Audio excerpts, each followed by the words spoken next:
everyone, shalom, ciao, namaste.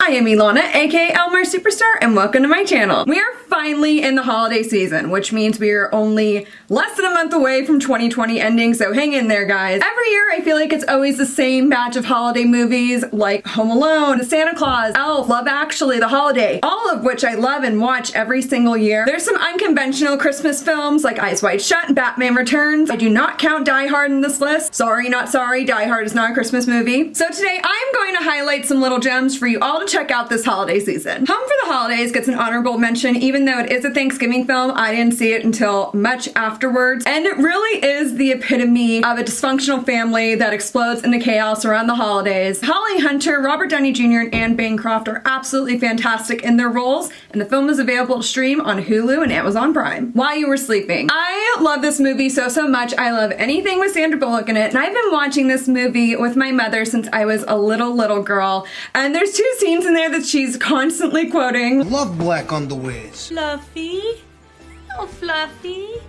Sandra Bullock is a transit worker named Lucy who saves Peter Gallagher's character, aptly named Peter, after he's mugged and pushed onto the train track. He ends up in a coma, and his family is under the impression that she is his fiance, and she doesn't want to upset them, so she goes along with it. Things are complicated even further when Lucy meets Peter's brother Jack, and they fall in love. It has a really good moral to the story about how sometimes our dreams don't line up with our expectations, but that unexpected turns of fate can lead us towards our dreams. On paper, Peter was the perfect fit. Tall, good looking, dark, successful, eyebrows for days. Don't worry about it, Peter Gallagher, because everybody in my family wishes I would give them my eyebrows too, so you're in good company. Except Peter turned out not to be what Lucy expected, and Jack was. There is a Bollywood remake of this film, but the story is twisted. It is about a guy that saves a girl and then falls in love with her best friend, and While You Were Sleeping is available to stream on Disney+. This Christmas is another one I really like. It's about a family reunion that's occurring for the first time in almost 5 years. Chris Brown really did give such an impressive debut performance and was able to incorporate his singing. This Christmas is available to stream on Hulu. Next we have Trading Places, and oh my god, this is another throwback for me because I used to watch it with my parents when I was little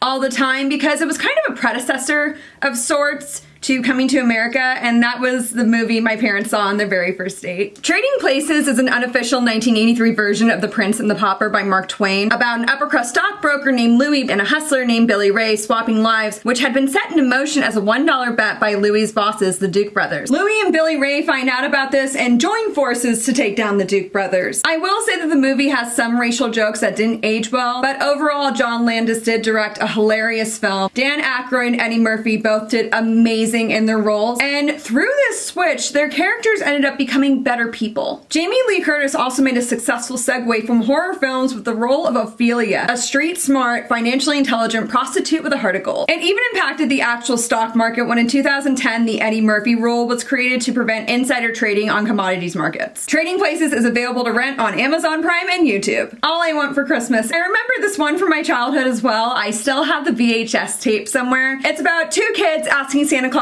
to bring their divorced parents back together. I'm very impartial to child actors. I don't feel that the performances in their youth should be indicative of the scope of their acting, but both Ethan Embry and Thora Birch did such a wonderful job and had really great comedic timing at such a young age. Also, Lauren Bacall is their totally glamorous grandma. It's a very sweet film that is available to rent on YouTube and Amazon Prime. Just Friends. You can't go wrong with Ryan Reynolds, who plays a morbidly obese teenager in love with his best friend who rejects him. And of course, she only realizes her feelings 10 years later when he comes back to their hometown super hot and majorly successful. Damsel in distress much? Ryan Reynolds kills it as always, and Anna Faris and Chris Marquette did an awesome job in their supporting roles. The film is available to rent on YouTube and Amazon Prime. Here's another childhood throwback with Mickey's Once Upon a Christmas and Twice Upon a Christmas. I still have the VHS tape somewhere, and it's in the thick plastic boxes. I'm not sure if anybody besides us 90s kids will remember that, but those are seriously collector's items. I was so happy when they released a sequel years later, as the first one is hand-drawn and the second one is CGI, and they're both anthology films, so they have multiple stories in them. My favorite story in Once Upon a Christmas is definitely Mickey and Minnie's Gift of the Magi, which is based off the 1905 short story by O. Henry, and I've been hearing this story for so many years. It really is the epitome of sacrifice and selfless love. The second film has 5 stories. My favorite is definitely Bells on Ice, in which Minnie and Daisy are rivals in a figure skating competition. Being a former competitive ice skater, of course course I would love this one. There's even a cameo by the alligators and hippos from Fantasia. It's pretty hilarious. Both films end with all the characters singing a mashup of We Wish You a Merry Christmas, Deck the Halls, and Jingle Bells, and luckily these are both available to stream on Disney+. The Polar Express. Based on the 1985 children's book of the same name by Chris Van Allsburg, it is about a little boy that is doubting the magic and believability of Christmas and Santa Claus,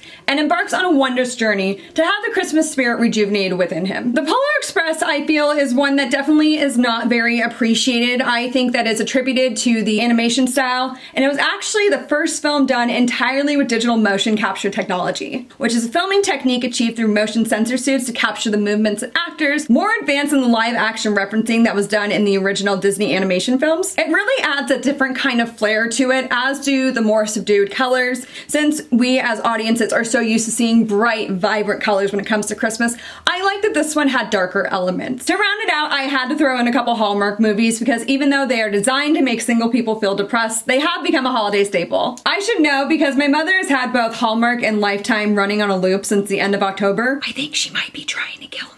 The first one is 2017's Christmas Connection, which is about a flight attendant that misses her connection to Paris and ends up spending Christmas with a little girl that was an unaccompanied minor on one of her flights and the girl's widowed father. The problem I have with these movies is that for the majority of them, it's the same storylines relentlessly recycled, but Christmas Connection was cute and an enjoyable watch. Brooke Burns and Tom Everett Scott had believable chemistry, plus there was a good kiss in it, and kissing is important, as it seals the deal of romance following the build-up. The last film is 2019's A Christmas Love Story, which also revolves around a blonde falling for a single dad, except for this time he's divorced, and we don't typically see that in these movies. Kristen Chenoweth plays a youth choir director that is tasked with writing a song for the big Christmas Eve show, but she keeps getting distracted by one of her new students and his dad. This one had a twist that I actually did not see coming, and I can usually predict these right away, as does my mother, but it was good to have that twist to take the story more outside the box.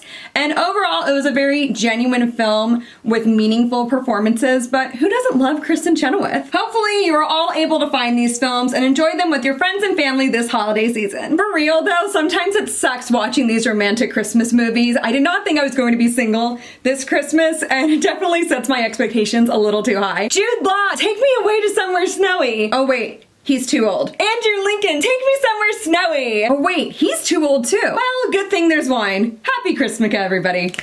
That is going to be it for today's segment. If you liked this video, please be sure to give it a thumbs up, comment, and subscribe. I'll catch you in the next wave on Martians. Bye.